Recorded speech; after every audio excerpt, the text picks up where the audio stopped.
专题报道，台湾山体比平原高多，山拿地度也有个丰富的生机。家新闻队今日开始推出山拿列川专题报道，探讨台湾山拿的过去、也下同未来。韩国客家族群又能用智慧同山拿共处，扬开台湾林业发展的历史，是得讲一定艰辛哦。无论睇日本书的，也算国民政府撤退了台湾，山拿资源因素都抢脱。韩国朝鲜利用，对1945年起始到1991年全面禁止到天然苏拿为止，山拿本案能岛海的面积超过3处玉山国家公园。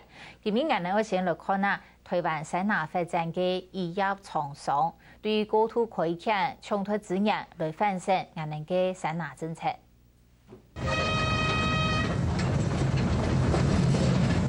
1922年，阿里山体育台嘅运钞车对2万平四缺，但是日本政府又计划用呢同该岛修事业。接下来，太平山、八仙山林场先后开发，近来见到台湾珍贵嘅ヒノキ、白尼キ、上菜嘅本人岛拍在去日本。照统计，1922年到45年，日本政府岛拍台湾嘅山拿面积是有1.8万公顷。佢建设到幾多師傅，其中日本師傅佢建設得好。但是也冇那種啊，你台灣的邊部比日本那種更加配啊。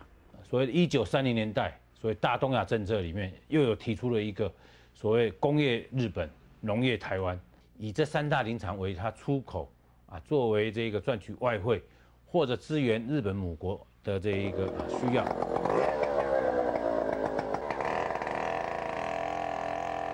1945年，國民政府接受大幅度嘅重建嘅台灣，不過中央政府家下財政困難，所以開始實施用農林培植工商業嘅政策，大規模導收外銷廠外費。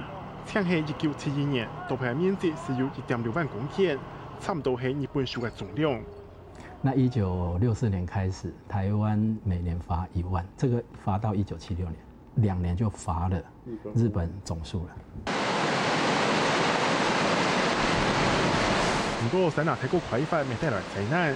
1959年嘅8次水災、反轉年嘅8月水災同63年嘅蓋洛里風災，帶來唔是看過嘅災難。社會輿論普遍要求國土保安。國家1970年台灣推出聯合國，正見性嘅國際情形，運動專家高部長要重新思考山拿安全用。